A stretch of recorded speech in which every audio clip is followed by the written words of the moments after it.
What's up, guys? It's Dr. Jim. It's another Thoughts from the Trail. And in continuing my series, I know everybody's focused on some weight loss in the new year. So what we're going to talk about today is, instead of calories for weight loss, focus on this. All right, so this is another Thoughts from the Trail.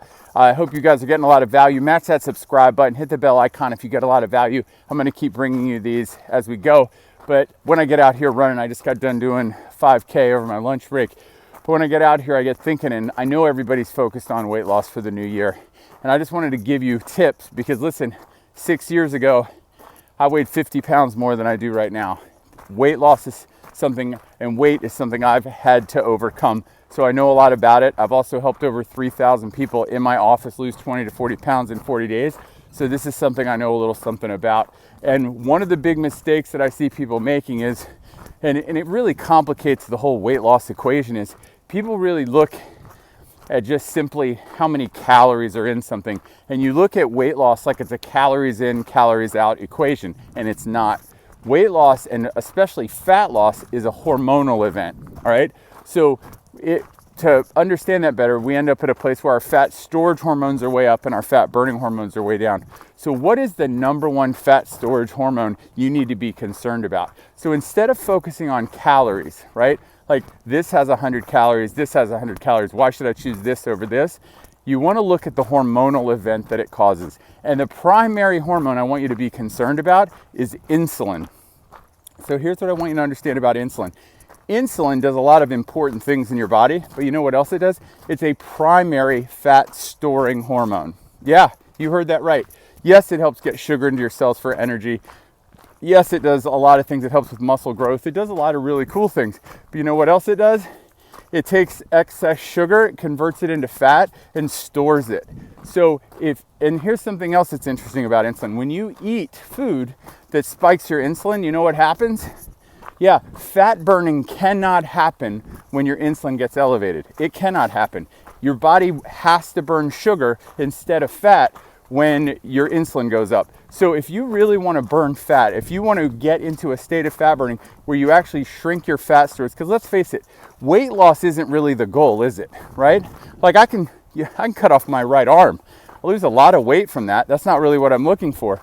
You know, you can lose all the muscle on your body, lose a lot of weight. That's not really what you're looking for. You could get severely dehydrated. You have 60, 70 pounds of fluid in your body. You could get rid of 40 pounds of fluid in your body. That's good hydration. You don't want to get rid of that. That could kill you, right? So the point is that weight loss isn't the goal. Fat loss is the goal. And insulin is a primary fat storing hormone. In the presence of higher amounts of insulin, you cannot burn fat. So what I'm going to encourage everybody out there on their weight loss journey, if you want to lose body fat, the primary concern that you have to be focused on is not calories, but is on insulin. All right. Now, what are things that drive up insulin? Well, sugar and anything that turns easily into sugar. So when you get into things like, well, I don't eat sugar. And then I go, okay, well, tell me what you ate today. Well, I woke up in the morning and I had a bran muffin and some fruit, okay? Then I went to lunch and I had a sandwich and some fries, okay? And then at dinner, I had a really nice pasta and some rice. You go, all right, everything that you just named easily converts into sugar, and therefore every single one of those things spikes your insulin levels, all right? So if you're eating like that, the likelihood that you'll ever be able to burn any fat is next to zero, all right? So and it doesn't matter. You might be like, but I only ate 1,000 calories and I'm sure I burned more than that, or 1,200 calories, and I'm sure I burned more than that. That's not the point. The point is you can't burn fat in the presence of insulin. You can only burn sugar. So you're not actually getting into fat burning when you do that, all right? So I hope that's a super awesome tip for everybody. I want you to focus on your insulin response versus calories, and that's going to change everything for you in the weight loss space. Now listen, if you are interested, because there's a lot of topics just like this that we cover in my 30-day weight loss challenge. In addition to that, is doing this on your own is not always Listen, I'm sure you could. You're all strong people, you know, but I found that I do the best on my weight loss journey when I do it with the group. And that's why we've run about 3 already 30-day weight loss challenges where we do 30 nightly Zooms, and we have people from all over the country on these Zooms as a big group.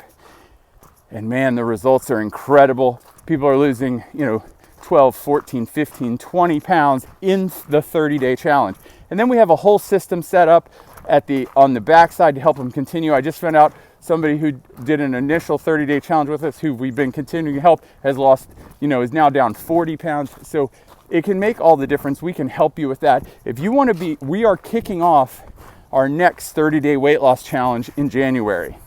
Now, if you want to be a part of that, and I know you do, then click up in the bio, click somewhere down in the video, like in the show notes or the whatever in the YouTube, or somewhere on Facebook, but click that link, go put in your name and your email.